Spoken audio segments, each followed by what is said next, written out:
আপন হয়েছে কয়েকজনে, দূরায়নের নাট্য মেলার আয়োজনে। দূরের ঘরে আপন হয়েছে কয়েকজনে, দূরায়নের নাট্য মেলার আয়োজনে। থিয়েটারে ঘ্রাণ নিয়েছি, বেঁচে থাকার গান গেয়েছি। থিয়েটারে ঘ্রাণ নিয়েছি, বেঁচে থাকার গান গেয়েছি। পাটের পুতুল বোনার কাজের প্রায় খতম। পট্টনাট্য মেলায় তোমায় স্বাগতম স্বাগতম, পট্টনাট্য মেলায় তোমায় সুস্বাগতম। পট্টনাট্য মেলায় তোমায় স্বাগতম স্বাগতম, পট্টনাট্য মেলায় তোমায় সুস্বাগতম। পট্টনাট্য মেলায় তোমায় স্বাগতম স্বাগতম, পট্টনাট্য মেলায় তোমায় সুস্বাগতম।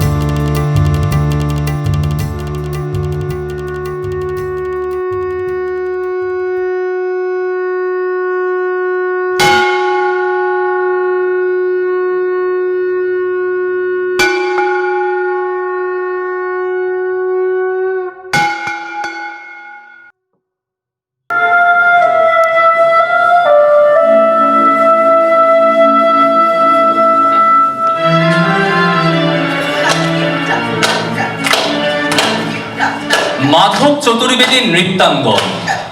নাচ শিখতে আসা কিশোরীরা আপন মনে মহড়া দিচ্ছে।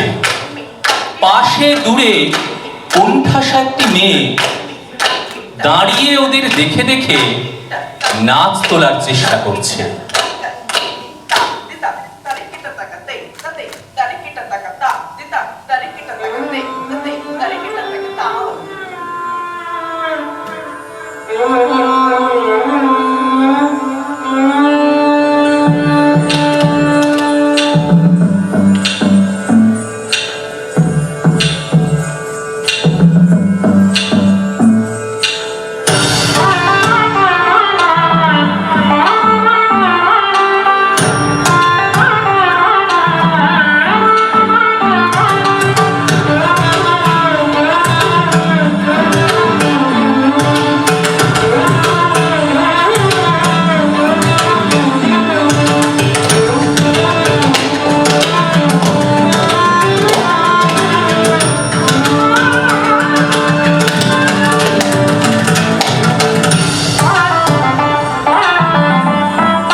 মাধবজির নাচের স্কুলে কিশোরী একদল আপন মনে হিল্লোলিত ভঙ্গি তুলে ধরে।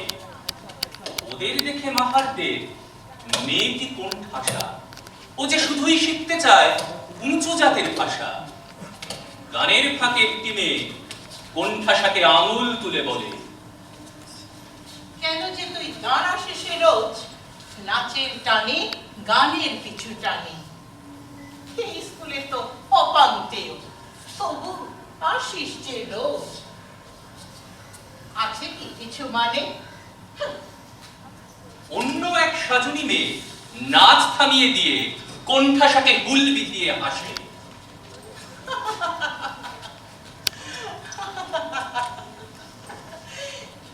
কান কাটা তো বেশারাম ছুল।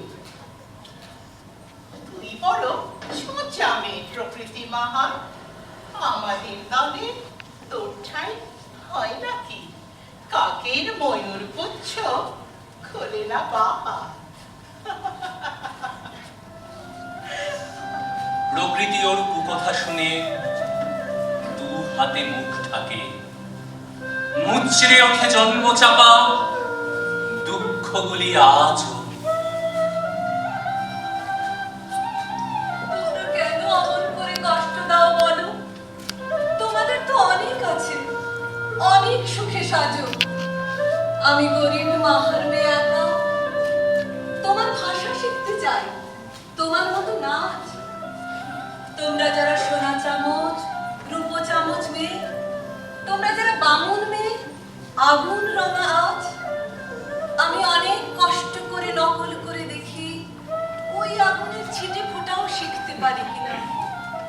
তোমাদের ওই সুশিক্ষিত রূপ গুণের পাশে আমি তো মাটি, আমি তো জল, তৃণের যে তৃণা। আমি তোমারি মাটির কন্যা, জননী বসুন্ধরা।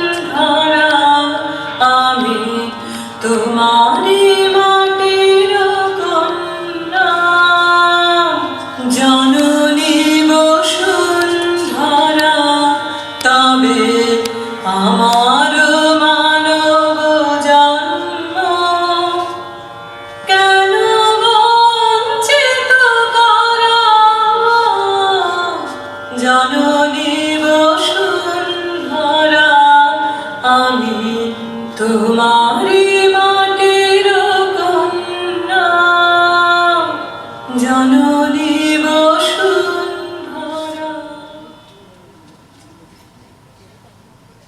বামন হয়ে চাঁদের দিকে হাত, গর্জে উঠে দুজন মেয়ে মারতে চায় ওকে। তখনই গেট ধাক্কা মেরে খুলে ঘরে ঢোকেন মাধব চতুর্বেদী। মুহূর্তে পরিস্থিতি সমঝে নিয়ে তিনি আঙুল তুলে বলেন, না না না না, ওকে ছিও না, ছিও না, ছি। ওকে ছোঁড়ো না ছি, ও যে চণ্ডালিনীর ঝিল। ওকে ছোঁড়ো না ছি, ও যে চণ্ডালিনীর ঝিল। ওকে ছোঁড়ো না ছি। গুরুর গানে গলা মেলায় অবুঝ মেয়েগুলি, সবাই মিলে তারা লাগায় মুখে জাতের বলি। গুরু মাধব চোখ রাঙিয়ে বলেন, ওরে ছড়ি, এ দরজাতে আর কখনো পা রাখবি না ভুলেও। প্রকৃতি তবু সজল চোখে মিনতি করে ওকে। মাধব গুরু, আমি তো আসি নাচ শেখার চোখে, আমি তো আপনারই গান অঙ্গে চাই নিতে। আমি তো চাই শিষ্যা হতে গ্রীষ্ম আর শীতে। আপনি যা যা শেখান ওই দিব্য মেয়েদের, আমি তো তাই নকল করে শিখতে চাই ঢের। পায়ের নিচে অন্ধকারে জন্ম হলো বলে গুরুর ঘরে আলোর টানে নিজেই আসে চলে। লাথি মেরেও অহল্যাকে শেখাও গান গুরু, আমাকে শুধু আলোর পথ বাঁধতে দাও গুরু। জন্ম নিয়েছি ভুলিতে, গৌরবে নাও ভুলিতে, নাও ভুলিতে, নাও ভুলিতে। জন্ম নিয়েছি ভুলিতে, গৌরবে নাও ভুলিতে, নাও ভুলিতে, নাও ভুলিতে।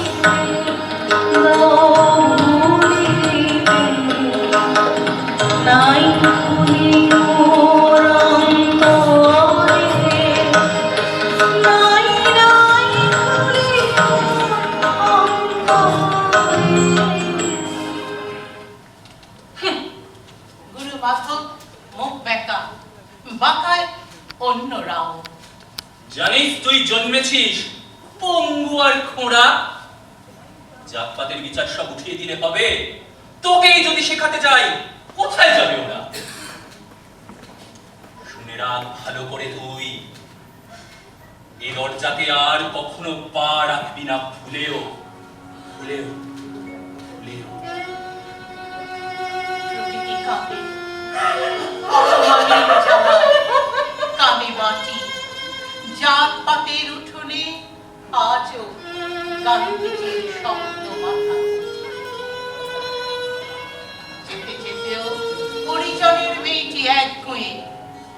নাচ, শিখবে গান, ফুটবে দেব ভাষাও তার ঠোঁটে।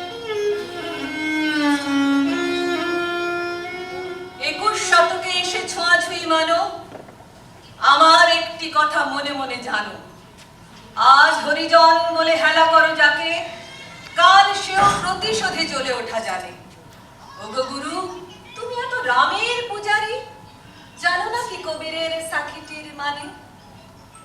हरि से तू जानी हेत कर, करी हरि जन से हेत, माल मुलुक हरि देवत है, हरि जना हरि ही देत, माल मुलुक हरि देवत है, हरि जना हरि ही देत। हिंदू तुर्क एक रहा है, सदगुरु इहाई बताए।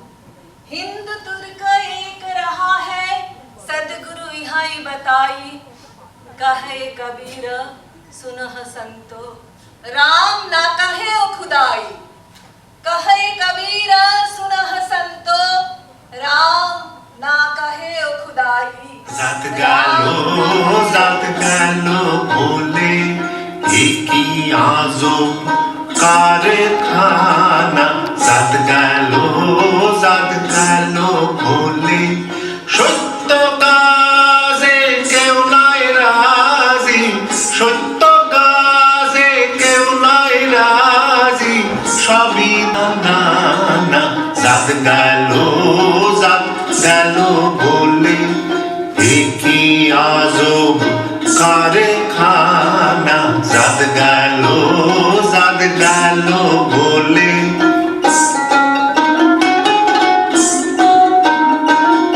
আসবার কালে কি জাত 12 বছর পরে দারুণ রেজাল্ট করে সংস্কৃত ভাষা নিয়ে এমএ পাশ করে। মধ্যপ্রদেশের সাগর বিশ্ববিদ্যালয়ের সংস্কৃত বিভাগের তপশিলি জাতির কোটায় সে চাকরি পায়। যে ভাষা তাদের অধরাই ছিল, যুগ যুগান্তে বলতে পারেনি বাপ ঠাকুরদা, বিশ্ববিদ্যালয়ের ছাপ্পা গলায় ঝুলিয়ে সেই ভাষাতেই বিদুষী কন্যা পড়াতে চলল। এ কথা মাহারপাড়ার সবাই বলা বলি করে, গর্বে তাদের বুক ভরে যায়। ওদিকে উচ্চবর্ণ রেগেই আগুন, তাদের ছেলেরা, বামুন ছেলেরা দেবনাগরীর পাঠ নিতে যাবে মাহারের কাছে। চলতে পারে না সব উল্টো পাল্টা নিয়ম। কে দিল চাকরি? মগের মুলুক। যারা ব্রাহ্মণ তারা যোদ্ধা, তারাই এমএলএ। জাত, ধর্ম, অর্থ, শাসন সবই পকেটে। উঠে পড়ে লাগে তারা এইবার, নানা অভিযোগ, নানা কলকাঠি, চাকরিটা ওর কেড়ে নিতে হবে। সনাতন যত নিয়ম কানুন সব উঠে যাবে, তা কি হতে পারে? ওদিকে উঠল চরম শোরগোল। যেই মাধব গুরুর ছেলেটা পড়তে বসলো ছাত্র হিসেবে প্রকৃতির ক্লাসে। গুরু মাধব খেপে উঠলেন। তিনি চাইলেন একটা হেস্ত পড়তে, কিন্তু প্রকৃতি যখন দেবনাগরীর হরফ লেখেন বোর্ডে, কালো আকাশে রূপালী তারার মতো অক্ষর জ্বলছে। কুমুদ চতুর্বেদীর হৃদয়ে ইহাদণ্ডের দোলনা। মাধবের ছেলে, মাধবের মতো কৌলিন্যের গর্ব।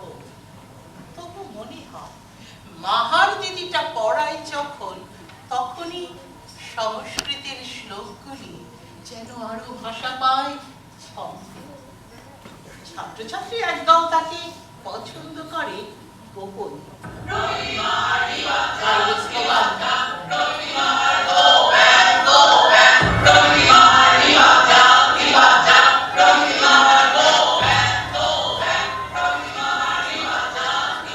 মিছিলের হাতে গেরুয়া ঝান্ডা ত্রিশূল, মিছিলের চোখে বর্ণাশ্রম চতুষ্পাঠীর স্বপ্ন।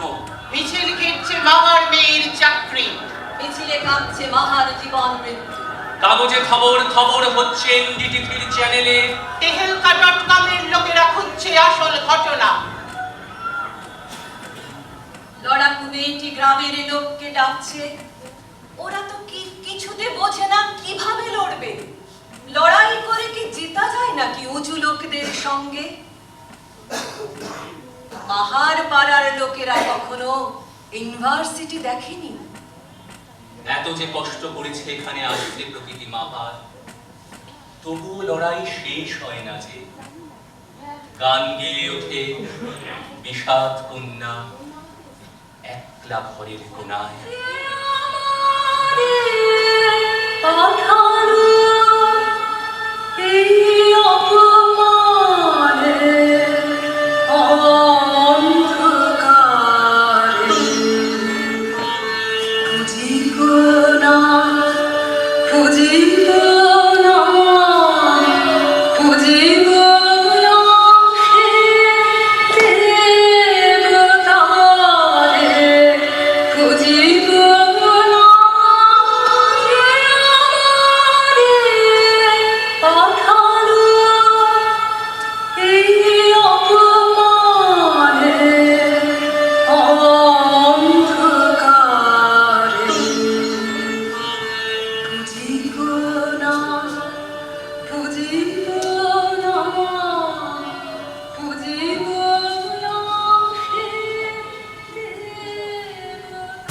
রাষ্ট্রপতির কাছ থেকে জাতীয় সংস্কৃত সমাবেশে যোগ দেওয়ার জন্য ডাক আসে প্রথম সংস্কৃতজ্ঞ মাহার কন্যা প্রকৃতি।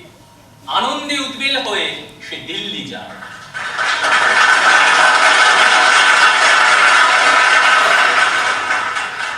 রাষ্ট্রপতি ভবনের সমাবেশে প্রকৃতি মাহার এসে পৌঁছলেন যেন স্বর্গ খসা দেবী সরস্বতী। অভিনন্দনের বাণে ভেসে যায় বিষণ্ণ মেয়েটি। রাষ্ট্রপতি তাকে দেন বিশেষ পদক। সারা দেশ থেকে আরো নানা গুণীজন, কেউ নাক সিঁটকায়, কেউ বা পাথর। প্রকৃতিকে বলা হলো অন্য গুণীদের পরিচয় করানোর ভার নিতে হবে। বাঁ হাতে মাইক ধরে অনভ্যস্ত প্রকৃতি মাহার একে একে সকলের বায়োডাটা পড়তে লাগলেন। 25 নম্বরে এলে চেনা মুখ, চেনা অবয়ব। প্রকৃতি বিস্ময়ে দেখে সামনেই দাঁড়িয়ে মাধব। বাকরুদ্ধ প্রকৃতির সম্বিত ফিরলে কি যেন ভিতর থেকে কথা বলে ওঠে। এই সেই মহাগুরু যার কাছে আমি শিখেছি জীবন পাঠ, শিখেছি লড়াই। ইনি আমাকে লাথি মেরে তাড়িয়ে না দিলে আজ এই চৌকাঠে দাঁড়াবার যোগ্যতা হতো না। দর্শক আসন থেকে প্রৌঢ়া মাকে ডেকে এনে বলে, ইনি জননী। ওই মহাগুরু জনক আমার, বখাটে যৌবনে যিনি আমার মায়ের গর্ভাশয়ে আমাকে রোপণ করে পালিয়েছিলেন। তখন জাতের বাধা কোনো বাধা ছিল না, হয়তো উঁচু জাত বলে কেউ প্রতিবাদ করতে পারেনি। কিন্তু আজ সুবিচার চাই এই মহাসভায়। গুণীজন বলে দিন কি আমার পরিচয়? গুরুর জারজ কন্যা নাকি আমি একা এই সভায় আজ দাঁড়িয়েছি আত্মপরিচয়ে?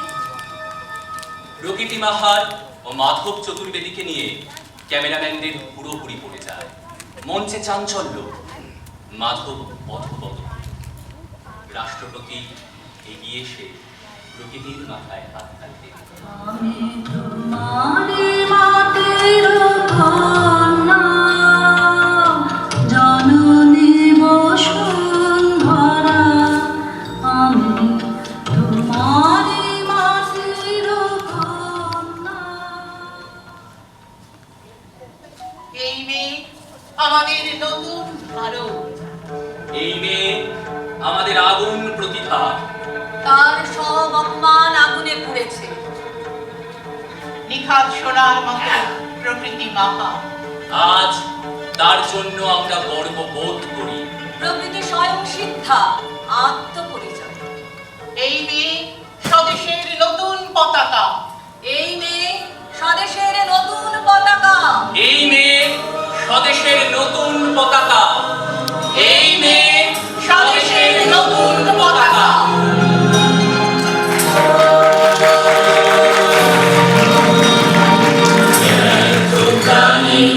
Amor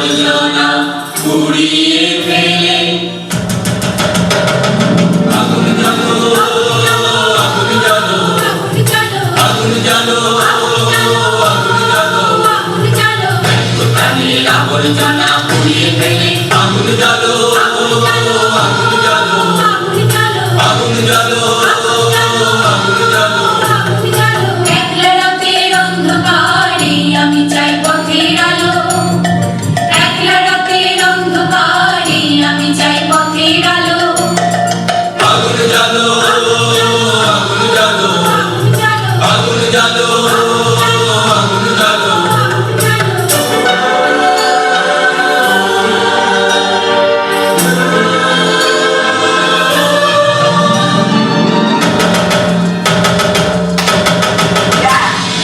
ধুন্ধুমিতে হলো রে কারাগার শুরু বুকের মধ্যে উঠলো বেজে গুরু গুরু গুরু গুরু গুরু গুরু ধুন্ধুমিতে হলো রে কারাগার শুরু বুকের মধ্যে উঠলো বেজে গুরু গুরু গুরু গুরু গুরু গুরু পালায় ছুটে শক্তি রাতের সামনে দেখা বন্ধ ভালো আগুন জ্বালো আগুন জ্বালো আগুন জ্বালো আগুন জ্বালো আগুন জ্বালো আগুন জ্বালো প্রাণীর আবর্জনা পুড়িয়ে ফেলে আগুন জ্বালো আগুন জ্বালো আগুন জ্বালো আগুন জ্বালো আগুন জ্বালো আগুন জ্বালো